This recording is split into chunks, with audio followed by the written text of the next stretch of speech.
Classes. हमारे physics की series अभी कंटिन्यू में है, लाइट चैप्टर जो है रनिंग है और उसी में हम आज जो है रूल्स फॉर इमेज फॉर्मेशन देखने वाले हैं। स्फेरिकल मिरर हमने स्टार्ट किया था जिसमें हमने कॉनकेव मिरर और कॉन्वेक्स मिरर के बारे में कुछ चीजें देखी थी, टर्मिनोलॉजीज देखी थी और साइन कन्वेंशंस देखा था। तो स्फेरिकल मिरर जिसको आप अवतल दर्पण और उत्तल दर्पण भी बोलते हैं, तो उसी में इमेज फॉर्मेशन के रूल्स हम देखने वाले हैं। देखिए ये जो क्लास है वो कंसेप्चुअल क्लास है। आपको यदि रूल्स समझ में नहीं आएंगे इमेज फॉर्मेशन के तो आपको ये पता नहीं चलेगा कि किस पोजीशन पे इमेज फॉर्म होती है। मतलब ये बहुत ही बेसिक और बहुत इंपॉर्टेंट क्लास है आपके कंसेप्ट की क्लैरिटी के लिए। आपको ये रूल्स क्लियर होंगे तो आपको जो इमेज फॉर्मेशन में कहाँ पे कौन सी इमेज फॉर्म होती है जो हम नेक्स्ट क्लास में देखेंगे वो अच्छे से क्लियर होगा।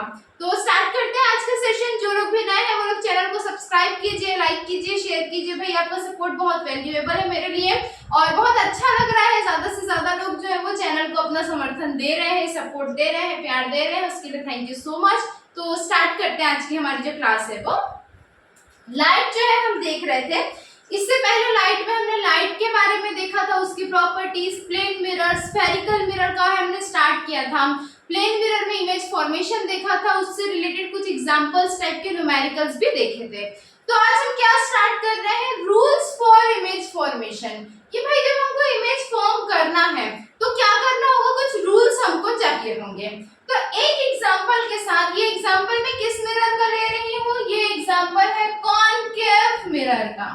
किसका, कॉनकेव मिरर, जिसको आप क्या बोलते हो, अवतल दर्पण बोलते हो। ठीक है, अवतल दर्पण बोलते हैं। इसके एग्जांपल से मैं आपको सारी चीजें, सारे रूल्स जो है वो क्लियर करते हुए चलूंगी। तो फर्स्ट रूल हम देखते हैं। ठीक, एक बार डेफिनेशन में इंग्लिश में पढ़ती हूँ, फिर आपको हिंदी में और इंग्लिश में दोनों ही लैंग्वेज में एक्सप्लेन किया जाएगा। तो क्या है भाई, पहला रूल क्या कहता है हमारा, if a light beam is coming parallel to principal axis then it will go back striking focus। ठीक है, यदि कोई लाइट रे है, if a light beam, कोई भी लाइट की बीम है जो प्रिंसिपल एक्सिस के पैरेलल आ रही है, ये जो साइन है पैरेलल के लिए होता है, आपको मालूम है। ठीक, अब बात करते हैं प्रिंसिपल एक्सिस क्या होता है। तो ये क्या होता है, ये जो लाइन है जो बीचों बीच किसी भी मिरर को बाइसेक्ट करती है, विभाजक का काम करती है, इसी को क्या बोलते हैं, प्रिंसिपल एक्सिस बोलते हैं। प्रिंसिपल एक्सिस बोलते हैं। ठीक है, तो क्या बोल रहा है हमारा पहला रूल, हमारा पहला रूल बोल रहा है कोई भी लाइट बीम यदि प्रिंसिपल एक्सिस के पैरेलल आ रही है तो वो कैसे वापस जाएगी, फोकस को स्ट्राइक करके वापस जाएगी, फोकस को काटते हुए वापस जाएगी। देखते हैं किस तरीके से होगा। जैसे ये मेरी लाइट बीम है। अच्छा, मैंने और क्या बताया था प्रीवियस क्लास में, जो लोग भी ये वीडियो से पहले वो नहीं देखे जाके एक बार प्रीवियस क्लासेस की वीडियोस देखिएगा। कोई भी लाइट रे कैसे आती है, तो लेफ्ट टू राइट आती है। ठीक है, सॉरी थोड़ा सा लाइट वाइट नहीं लिखते हैं, डायरेक्ट लिख देते हैं, लेफ्ट टू राइट जाती है। ठीक है, मतलब यहाँ पर इस तरीके से हमारी जो लाइट की रेज है, जो बीम है वो आती है, जो किरणें हैं वो आती हैं। तो क्या बोल रहा है हमारा पहला रूल, कोई भी लाइट की रे, कोई भी लाइट की किरण यदि प्रिंसिपल एक्सिस के पैरेलल आती है, यदि ये जो हमारी लाइट की रे है कैसे आ रही है, बिल्कुल प्रिंसिपल एक्सिस के समानांतर आ रही है, उसके पैरेलल आ रही है, तो ये कैसे वापस जाएगी, ये फोकस को स्ट्राइक करते हुए वापस जाएगी। कैसे वापस जाएगी, फोकस को स्ट्राइक करते हुए वापस जाएगी। ये F क्या है, F हमारा फोकस होता है। क्या होता है, फोकस होता है। और फोकस क्या होता है, सेंटर ऑफ कर्वेचर और पोल के बीच की जो दूरी का सेंटर पॉइंट होता है, मध्यम बिंदु होता है, उसी को हम फोकस कहते हैं। ये भी मैंने आपको लास्ट क्लास में टर्मिनोलॉजीज में बताया था। सब कुछ बिल्कुल कंसेप्चुअली चल रहा है, एक एक कंसेप्ट क्लियर करते हुए आगे बढ़ना है। ठीक है, दूसरी लाइट रे भी हम ले लेते हैं। ये भी कैसी है, बिल्कुल पैरेलल है, किसके पैरेलल है, प्रिंसिपल एक्सिस की। तो ये लाइट रे भी कैसे जाएगी, इस फोकस को स्ट्राइक करते हुए ही वापस जाएगी। इसी प्रकार से यदि मैं यहाँ नीचे से ले लूं, नीचे से कोई लाइट रे इस तरीके से आ रही है, प्रिंसिपल एक्सिस के पैरेलल समानांतर आ रही है, तो ये भी कैसे जाएगी वापस, ये भी इस फोकस को स्ट्राइक करते हुए ही वापस जाएगी। मतलब हमारे पहले रूल के हिसाब से सारे के सारे ऐसे हर वो किरण, हर वो लाइट की बीम या रे जो प्रिंसिपल एक्सिस के पैरेलल आ रही है, समानांतर आ रही है, वो वापस जाते वक्त फोकस को स्ट्राइक करके, फोकस को काटते हुए ही वापस लौटेगी। ये क्या कहता है? हमारा पहला रूल कहता है, किस चीज का पहला रूल? इमेज फॉर्मेशन का पहला रूल कहता है। ठीक है, चाहे तो इसका एक बार स्क्रीनशॉट ले लीजिए या पॉज करके डायग्राम आप बना लीजिए। वैसे नोट्स बनाते हुए चलिए ज्यादा अच्छा है। इसको मैं रफ करती हूँ तभी नेक्स्ट रूल हम समझ पाएंगे।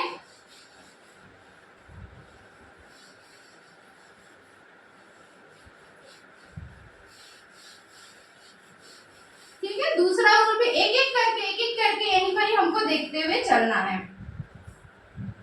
चलो फिर से क्या करते हैं, एक कॉनकेव मिरर का जो है वो डायग्राम बना लेते हैं। ये हो गया हमारा कॉनकेव मिरर का बेसिक डायग्राम। ये उसका पॉलिश्ड सरफेस, जो उसका आउटर सरफेस होता है वो कैसा होता है भाई? पॉलिश्ड होता है, मैंने बताया है।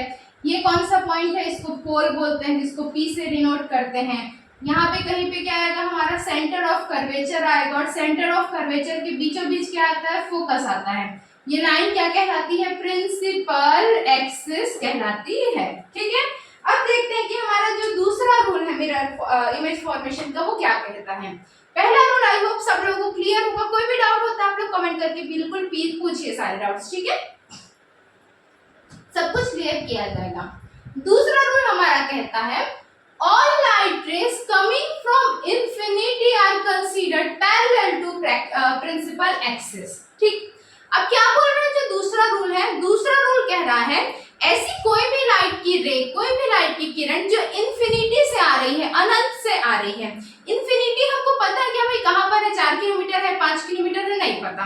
इन्फिनिटी का कोई मेजरमेंट, कोई नाप हमारे पास अवेलेबल नहीं होता। तो सपोज हमको दे दिया है कि भाई कोई लाइट रे है जो इन्फिनिटी से आ रही है, तो आप कैसे बनाओगे? कैसे पता है आपको किस तरीके का रास्ता वो क्लियर करते हुए आ रही है? तो हमारा दूसरा रूल इसी के बारे में बताता है कि कोई भी लाइट की रे, कोई भी लाइट की किरण यदि इन्फिनिटी से आ रही है, अनंत से आ रही है, तो उसको हम कैसे कंसीडर करेंगे? हम ये मान के चलेंगे कि इन्फिनिटी या अनंत से आने वाली कोई भी लाइट की रे, कोई भी लाइट की किरण प्रिंसिपल एक्सिस के पैरेलल आएगी। कैसे आएगी? प्रिंसिपल एक्सिस के पैरेलल आएगी। इसका मतलब हमको पहले रूल के साथ ही दूसरा रूल भी फॉलो करना है। ठीक है, कोई भी लाइट रे यदि इन्फिनिटी से आ रही है, इन्फिनिटी का साइन है, अनंत का साइन है, यदि ऐसा मानते हैं तो क्या मानेंगे कि वो लाइट रे कैसी आ रही है? प्रिंसिपल एक्सिस के पैरेलल आ रही है। अब यदि कोई लाइट रे प्रिंसिपल एक्सिस के पैरेलल आएगी तो वापस कैसे जाएगी? फोकस को स्ट्राइक करते हुए वापस जाएगी। क्लियर हुआ? पहले रूल के साथ ही दूसरा रूल आपको क्लियर हुआ ना? ठीक है, मान लो ये फिर से दूसरी लाइट रे दी हुई है, कहां से आ रही है भाई? इन्फिनिटी से आ रही है। इन दोनों रूल्स में जो डिफरेंस है वो यही है कि पहले वाले में सीधा बता दिया है कि कोई लाइट रे जो है वो प्रिंसिपल एक्सिस के पैरेलल है, और दूसरे वाले में घुमा के दे दिया है कि कोई लाइट रे है वो कहां से आ रही है? इन्फिनिटी से अनंत से आ रही है। तो जब इन्फिनिटी से आ रही है तो हमको समझ जाना है कि इन्फिनिटी से आ रही है मतलब ये भी कैसा होगा? प्रिंसिपल एक्सिस के पैरेलल होगा। और कोई भी लाइट रे जब प्रिंसिपल एक्सिस के पैरेलल होगी, समानांतर होगी, तो किसको स्ट्राइक करके वापस जाएगी? बिल्कुल फोकस को स्ट्राइक करते हुए वापस जाएगी। ठीक, क्लियर हुआ? दोनों रूल्स आपको मेरे हिसाब से क्लियर हो गए होंगे। कोई भी डाउट आता है बिल्कुल पूछिए, सारी चीजें क्लियर की जाएंगी। ठीक है, पहला और दूसरा रूल आपस में काफी हद तक इंटरकनेक्टेड है। ठीक है, चलो फिर हम लोग इसको रफ करते हैं और तीसरे रूल की तरफ चलेंगे। एक बार तब तक आप लोग क्विकली रिवाइज कीजिए। पहला रूल क्या कहता है? पहला रूल हमको डायरेक्टली बता रहा है कि कोई भी लाइट की रेज, कोई भी लाइट की किरण यदि प्रिंसिपल एक्सिस के पैरेलल आ रही है तो किसको स्ट्राइक करते हुए वापस जाएगी? फोकस को स्ट्राइक करते हुए वापस जाएगी।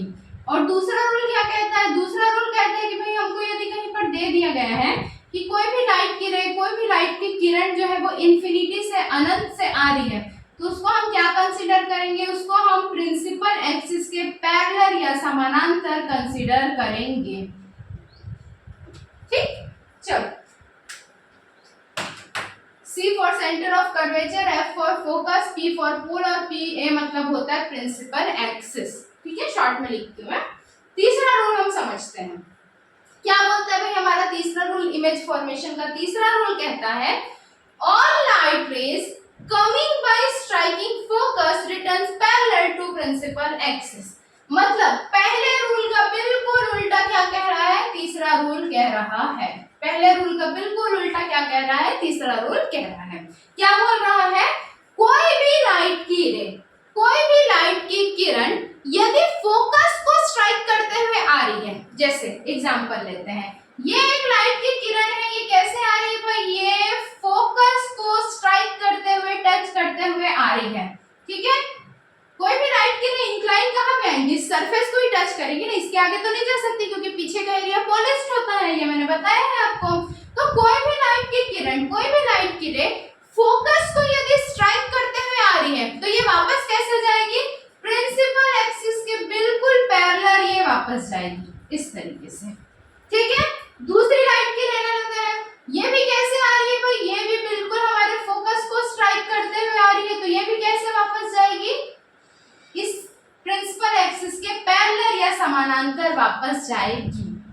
यहां से नीचे से यदि मैं कोई लाइट रे ले लेती हूँ, इस तरीके से एक लाइट की रे जा रही है जो फोकस को स्ट्राइक करते हुए आ रही है, ये भी कैसे वापस जाएगी, तो प्रिंसिपल एक्सिस के पैरेलल या समानांतर वापस जाएगी।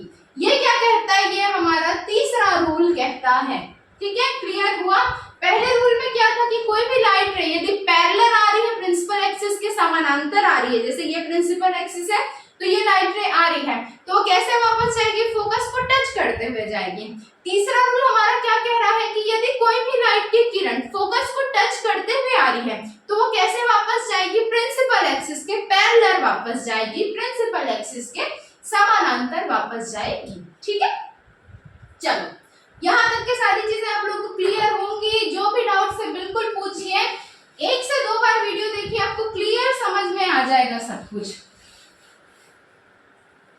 मैंने बहुत इजी लैंग्वेज में एक्सप्लेन करने की कोशिश की है, और हाँ, वीडियो का जो भी कंटेंट है वो बहुत अच्छा है भाई, आपको सारी चीजें कंसेप्चुअली चल रही है, आप लोग सपोर्ट कीजिए, अच्छे से पढ़ाई कीजिए, सारे क्वेश्चंस बनते जाएंगे। मैं अगली क्लास में पहले तो कोशिश करूंगी कि जो अभी तक हमने पढ़ा है उनकी किस तरीके से क्वेश्चंस आते हैं उसकी एक सीरीज लेके आऊं, ठीक है। चलो फिर से बना लेते हैं। ये पोल हो गया हमारा, यहाँ कहीं पे सेंटर ऑफ कर्वेचर, इसके बीच में फोकस, और इसको क्या बोलते हैं, प्रिंसिपल एक्सिस बोलते हैं, ठीक। चौथा रूल देखते हैं हमारा, फोर्थ रूल क्या बोलता है। फोर्थ रूल थोड़ा सा बड़ा दिख रहा है पर बहुत इजी है, ठीक। क्या कहता है हमारा fourth rule, if any light ray is coming by striking center of curvature C, then it will return back to the same direction after striking this surface, ठीक। क्या बोलता है हमारा रूल, हमारा जो ये वाला रूल है, चौथा रूल है, वो ये कहता है, ठीक है। इसको थोड़ा सा समझिएगा, इसके लिए मैं रेड पेन यूज कर लेती हूँ। हमारा चौथा रूल ये कहता है कि कोई भी लाइट की रे, कोई भी लाइट की किरण यदि सेंटर ऑफ कर्वेचर को क्रॉस करते हुए आ रही है, ये जो लाल वाली लाइन है ना, समझिए ये रेड वाली ब्लैक वाली लाइन के ऊपर ही चल रही है, ठीक है। ये अलग कलर से मैं बस आपको दिखाने के लिए शो कर रही हूँ। कोई भी लाइट की किरण यदि सेंटर ऑफ कर्वेचर के ऊपर से आ रही है, सेंटर ऑफ कर्वेचर को क्रॉस करते हुए आ रही है पोल तक के, तो वो कैसे वापस जाएगी, उसी डायरेक्शन में, सेम डायरेक्शन में, सेम एंगल बनाते हुए क्या होगी, वो वापस भी चल देगी। मतलब जिस रास्ते से आ रही है उसी रास्ते से वापस भी चल देगी। ये क्या कहना है, ये चौथे रूल का कहना है। चौथे रूल का कहना है कि कोई भी लाइन यदि सेंटर ऑफ कर्वेचर के सीधे सीधे सेंटर ऑफ कर्वेचर को क्रॉस करते हुए आ रही है, तो उसी सेंटर ऑफ कर्वेचर को क्रॉस करते हुए क्या करेगी, वापस चल देगी। ये हमारा फोर्थ रूल है, बहुत ही सिंपल रूल है, ठीक है। फिर से एक बार पढ़ती हूँ, इफ एनी लाइट रे, कोई भी लाइट की किरण is coming by striking centre of curvature, centre of curvature को क्रॉस करते हुए आने वाली कोई भी लाइट की किरण कैसे वापस जाती है, return back to the same direction after striking this surface. Centre of curvature को क्रॉस करते हुए आ रही है, इस सरफेस को स्ट्राइक कर रही है और फिर इसी रास्ते से क्या कर रही है, वापस चल दे रही है। ये हमारा चौथा रूल कहता है, बहुत सिंपल और सबसे इजी रूल तो रूल यही है, ठीक है। फिर देखते हैं हमारा next fifth and last rule, ठीक है। फिफ्थ एंड लास्ट रूल जो है हमारा, हम देखते हैं। चलो चलो इसके लिए ज्यादा नहीं बनाना पड़ेगा। देखते हैं कि हमारा पांचवा रूल क्या कहता है। इसी वीडियो में मैं एक बार आपको रिवाइज भी करवा दूंगी ताकि ज्यादा से ज्यादा चीजें आपको अच्छे से क्लियर हो जाए साथ ही साथ में, ठीक है। देखते हैं हमारा फिफ्थ रूल क्या कहता है। If any light rays directly strike the pole then it will return back making the same angle as angle of incidence. अब क्या बोल रहे हैं भाई, अभी तक हमने किसकी किसकी बात की, सेंटर वाले की बात की, सेंटर ऑफ कर्वेचर वाले की, फोकस वाले की बात की, हम पोल वाले पे आते हैं। जो हमारा पांचवा रूल है वो ये कह रहा है कि कोई भी लाइट की किरण, कोई भी लाइट की बीम यदि डायरेक्टली पोल को स्ट्राइक करती है, किसको करती है भाई, पोल को यदि डायरेक्टली स्ट्राइक करती, सीधे आके पोल को टच करती, ना वो फोकस के पास जाएगी, ना वो सेंटर ऑफ कर्वेचर के पास जाएगी, ना उसको पैरेलल आना है, समानांतर आना है, सीधा आएगी, कहीं से भी आएगी और किसको टच करेगी, पोल को टच करेगी। तो ये कैसे वापस जाएगी, जो एंगल बनाते हुए आ रही है उसी एंगल को बनाते हुए वापस चल देगी। सेम चीज हमने किसमें पढ़ी थी, लॉ ऑफ रिफ्लेक्शन में पढ़ी थी, जो मैं नेक्स्ट रिवीजन वीडियो लाने वाली हूँ, जो अभी तक हमने पढ़ा है उसमें लॉज ऑफ रिफ्लेक्शन भी आएगा, ठीक है। तो ये पहली क्लास में शायद मैंने बताया लॉज ऑफ रिफ्लेक्शन, तो आप लोग जाके एक बार देखिएगा। कोई भी लाइट की किरण यदि सीधे आके पोल को स्ट्राइक करती है, सीधे आके किसको स्ट्राइक करती है भाई, पोल को स्ट्राइक करती है सीधे सीधे, तो वो उसी एंगल को बनाते हुए वापस चल देगी जिस एंगल को बनाते हुए वो आई है। ये क्या कहता है, ये हमारा पांचवा रूल ऑफ इमेज फॉर्मेशन कहता है, ठीक।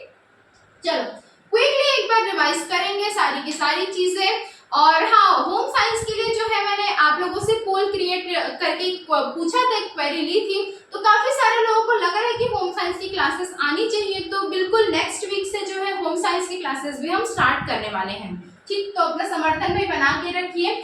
और जुलाई लास्ट या अगस्त में शायद एग्जाम एक्सपेक्टेड है, जिस हिसाब से न्यूज़पेपर में आ रहा है, तो हमको 21 जुलाई तक की ज्यादा से ज्यादा चीजें कवर करते हुए चलनी है, टारगेट बना के रखना है, ठीक है।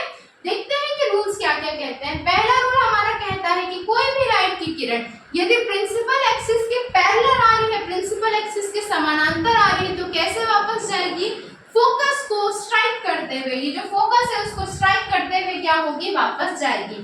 दूसरा रूल हमारा क्या कहता है, दूसरा रूल हमारा कहता है कि यदि हमको बोला जाए कि कोई भी लाइट की किरण इन्फिनिटी से आ रही है, अनंत से आ रही है, तो उसको हम कैसे कंसीडर करेंगे, अनंत बोल दिया तो हम सोचेंगे कि भाई ये प्रिंसिपल एक्सिस के पैरेलल आ रही है या समानांतर आ रही है।